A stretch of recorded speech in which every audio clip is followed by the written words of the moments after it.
Good afternoon, I'm Caroline Sellers, and I am here with Editor-in-Chief of the Bison, Miss Emily Nix. How are you doing today? Hey, I'm great. Thanks for having me. Thank you so much for coming in. It means a lot.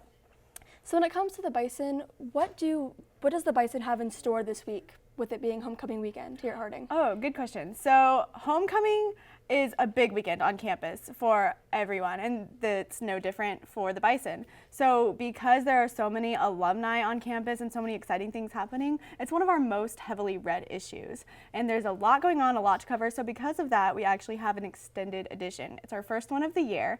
So we normally have an 8-page paper, but we have a 12-page paper this week. And so that's a lot of fun. It's a little stressful because that's a lot more content and preparation to put into it. But we got really ahead on it all and have been working hard, and I'm really excited about the end result. It was a lot of work, but I think it was worth it.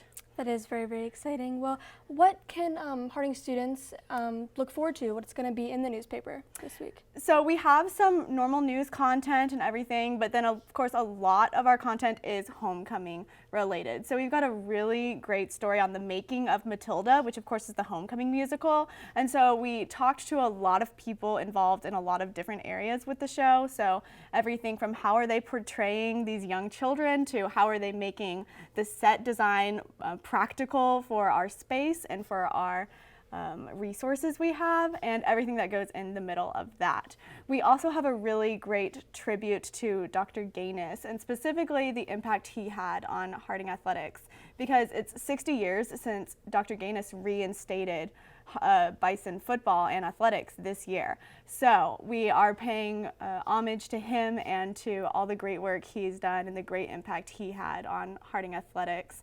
We've got a lot of other fun things, some cool features. Patty Cobb's turning 100, so a little bit of information and history on that. And we actually have a homecoming crossword, which I'm really excited about. So people should try to check that out and see if they can complete it. In the newsroom, with all the writers, what kind of things have they done to prepare for writing such a big edition this weekend?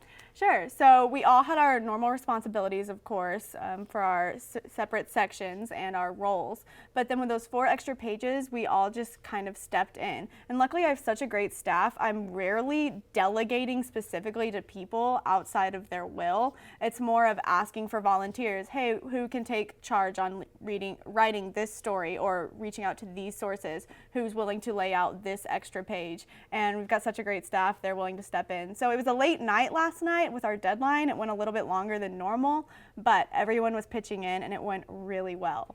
Well, thank you so much for coming in today, Yeah, of course. Emily. If you get the chance, please get your hands on a copy of The Bison this weekend.